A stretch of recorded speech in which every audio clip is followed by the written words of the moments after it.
नमस्कार दोस्तों, GS classes में आपका स्वागत है। दोस्तों, आज हम लोग सहायक लोक स्वच्छता एवं अवशिष्ट प्रबंधन पदाधिकारी के लिए मॉडल सेट संख्या 28 पर चर्चा करने जा रहे हैं। इससे पहले 27 मॉडल सेट दिया जा चुका है, जो हमारे चैनल के प्लेलिस्ट में जाके देख सकते हैं। साथ ही दोस्तों, वीडियो को आप लोग लाइक एवं शेयर ज़रूर करें। साथ ही जो साथी अभी तक चैनल को सब्सक्राइब नहीं किए हैं, कृपया सब्सक्राइब करें। तो आज हम लोग देख रहे हैं मॉडल सेट संख्या 28 को। पहला क्वेश्चन है, स्वच्छता इंजीनियरिंग या अवशिष्ट जल इंजीनियरिंग या सार्वजनिक स्वास्थ्य इंजीनियरिंग क्या है? ए में है मानव अवशिष्ट को हटाना और निपटाना, बी में है मानव आबादी की स्वच्छता बढ़ाने के लिए इंजीनियरिंग दृष्टिकोण का उपयोग करना, और सी में सुरक्षित पेयजल उपलब्ध कराना, और डी में है उपर्युक्त सभी। तो स्वच्छता इंजीनियरिंग का उद्देश्य इनमें से सभी है, तो इसका आंसर हो जाएगा उपर्युक्त सभी। दूसरा क्वेश्चन है, निम्नलिखित में से कौन सी प्रक्रिया यह निर्धारित करती है कि किसी रसायन के संपर्क में आने से स्वास्थ्य पर प्रतिकूल प्रभाव पड़ सकता है? ए में है जोखिम लक्षण वर्णन, बी में है खतरे की पहचान, सी में है एक्सपोजर आकलन, और डी में है उपर्युक्त सभी। तो इसमें हो जाएगा खतरे की पहचान, यानी कि इसका आंसर बी हो जाएगा।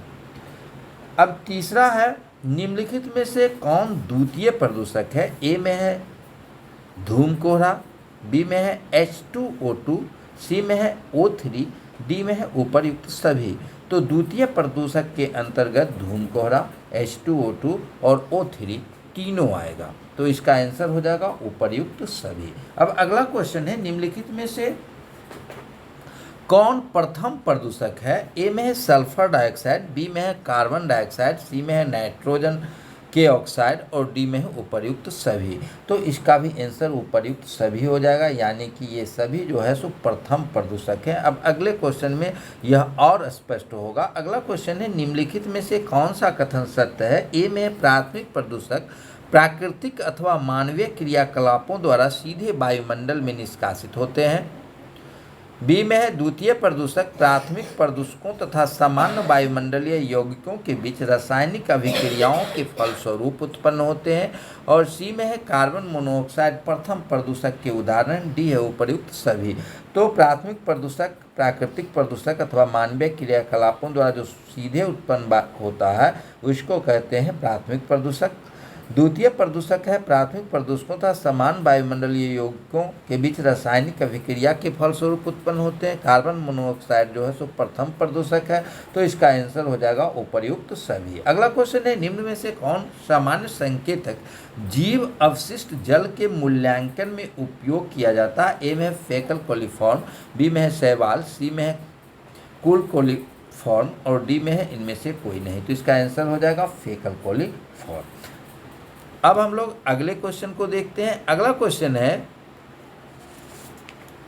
निम्नलिखित में से कौन एक रासायनिक एजेंट और एक वस्तु के बीच संपर्क का प्रतिनिधित्व करता है? ए में है खुराक, बी में है प्रतिक्रिया, सी में है एक्सपोजर, और डी में है एकाग्रता। तो इसका आंसर होगा एक्सपोजर। अगला क्वेश्चन है, निम्नलिखित में से कौन सा कथन सत्य है? ए में है नगरपालिका और औद्योगिक अपशिष्ट जल के उपचार धीमी दर से किया जाता है, बी में है धीमी दर तकनीक में जल पुनः उपयोग एवं पोषक तत्वों का फसल उपयोग किया जाता है, सी में है इस तकनीक से अवशिष्ट जल का निपटान किया जाता है, और डी में है उपर्युक्त सभी। तो इसका आंसर हो जाएगा उपर्युक्त सभी। अगला क्वेश्चन है, अपशिष्ट के ऊष्मीय रूप से उपचारित करने के लिए कितने तरीके होते हैं? ए में है 3, बी में है ए में है 5, बी में है 3, सी में है 2, और डी में है 6। तो इसका आंसर हो जाएगा 3। अब अगला क्वेश्चन है, निम्नलिखित में से कौन सा कथन सत्य है? ए में है वह प्रक्रिया जिसमें अवशिष्ट के उपचार के लिए ऊष्मा का उपयोग किया जाता है ऊष्मीय उपचार कहलाती है, बी में इनमें भस्मीकरण पायरोलिसिस तथा खुले में जलाना शामिल है, सी में है खुले में जलाना पर्यावरण के दृष्टिकोण से हानिकारक है। तो इसमें तीनों कथन सही है, यानी कि अपशिष्ट के उपचार के लिए ऊष्मा का उपयोग किया जाता है उसको ऊष्मीय उपचार कहते हैं। ऊष्मीय उपचार के अंतर्गत भस्मीकरण, पायरोलिसिस तथा खुले में जलाना मुख्य रूप से शामिल है और खुले में जलाने से पर्यावरण प्रदूषित होता है। तो इसका आंसर हो जाएगा डी। अगला क्वेश्चन है विनाइल क्लोराइड के संबंध में निम्नलिखित में से कौन सा कथन सत्य है? विनाइल क्लोराइड एक रंगहीन ज्वलनशील गैस है। बी में इसका उपयोग पॉलीविनाइल क्लोराइड पीवीसी, पाइप तार, प्लास्टिक के रसोई के बर्तन बनाने में किया जाता है। सी में यह वाष्पित हो जाता है और डी में है उपर्युक्त सभी। तो इसका आंसर हो जाएगा उपर्युक्त सभी।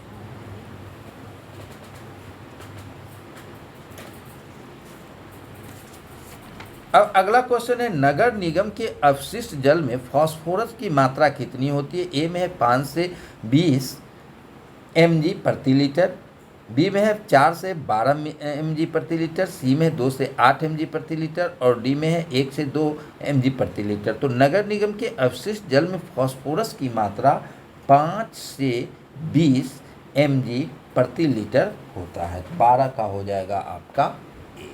अगला क्वेश्चन है निम्नलिखित कथनों पर विचार कीजिए। ऑयल जैफिंग जैविक उपचार की एक विधि है जिसे टेरी ने विकसित किया था। किसने? टेरी ने विकसित किया था। इसमें बैक्टीरिया का प्रयोग कर तेल अधिप्लाव को नियंत्रित किया जाता है। 3 में है ये ऑयल जेपर बैक्टीरिया तेल में उपस्थित हाइड्रोकार्बन को खाकर उसे गैर हानिकारक कार्बन डाइऑक्साइड एवं जल में बदल देते हैं। और 4 में है स्कीमर एक प्रकार का वैक्यूम क्लीनर के समान है जो तेल को खींचता है।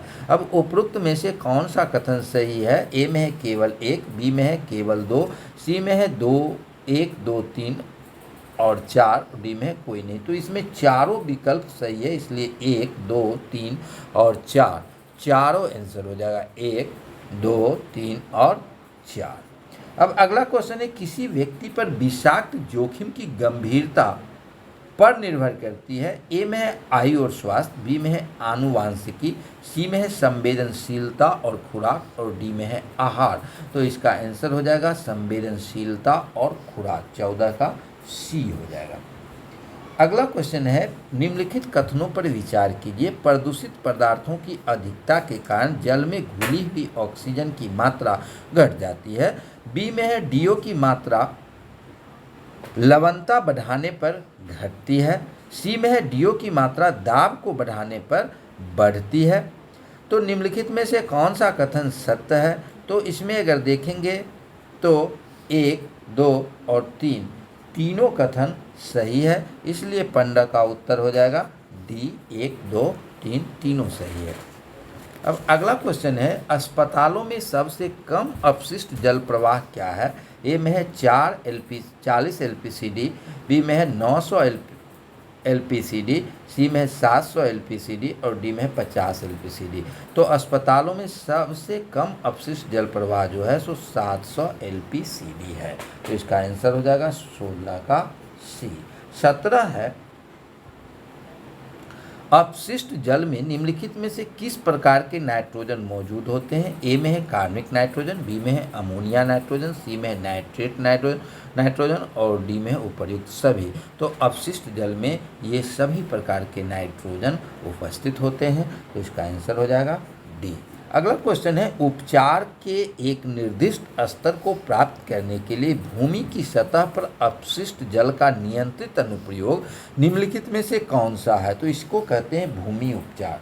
18 का हो जाएगा आपका ए। अगला क्वेश्चन है उन्नत अपशिष्ट जल अपांक निम्नलिखित में से किसका गठन करता है?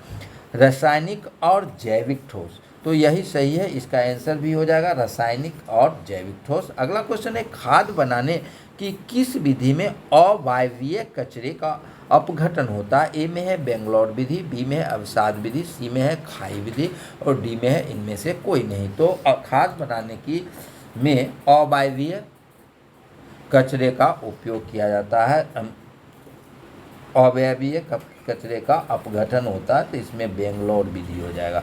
अगला क्वेश्चन है निम्नलिखित में से कौन सा एक तरल है जो ठोस अपशिष्ट से होकर गुजरता है और उसमें से निलंबित अशुद्धियों को निकालता है? ए में है लीचेट, बी में है कीचड़, सी में है आसुत जल और डी में नगर अपशिष्ट। तो इसका आंसर हो जाएगा लीचेट। अब हम लोग अगले क्वेश्चन को देखते हैं।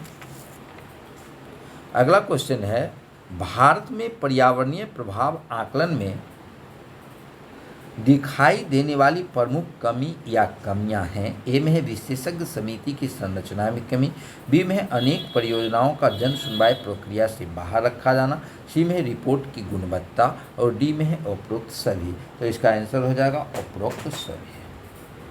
अगला क्वेश्चन है, भारत में पर्यावरणीय प्रभाव का आकलन निम्नलिखित में से किस वर्ष में शुरू किया गया। ए में है 1974-75, बी में है 1976-77, सी में 1977-78, डी में 1980-81। तो भारत में पर्यावरणीय प्रभाव का आकलन 1976-77 में किया गया। वर्ष 1985 में संयुक्त राज्य अमेरिका में डैश के संपर्क में आने से पर्यावरण को खतरा हुआ।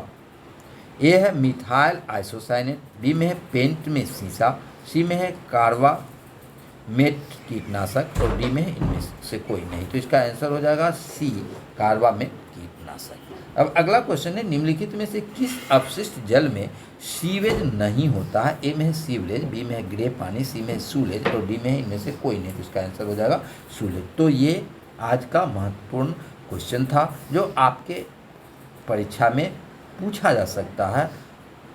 साथ ही दोस्तों, हम लगातार मॉडल सेट डाल रहे हैं और आपके परीक्षा तक लगातार डालते रहेंगे। तो आप लोग से विनम्र अनुरोध है कि चैनल को सब्सक्राइब जरूर करें, साथ ही वीडियो को जितना से ज़्यादा हो शेयर करें ताकि मेरा परिश्रम भी सफल हो सके और ज़्यादा से ज़्यादा लोगों तक पहुंच सके। साथ ही क्वेश्चन आप लोग को कैसा लग रहा है इसके बारे में भी कमेंट करें।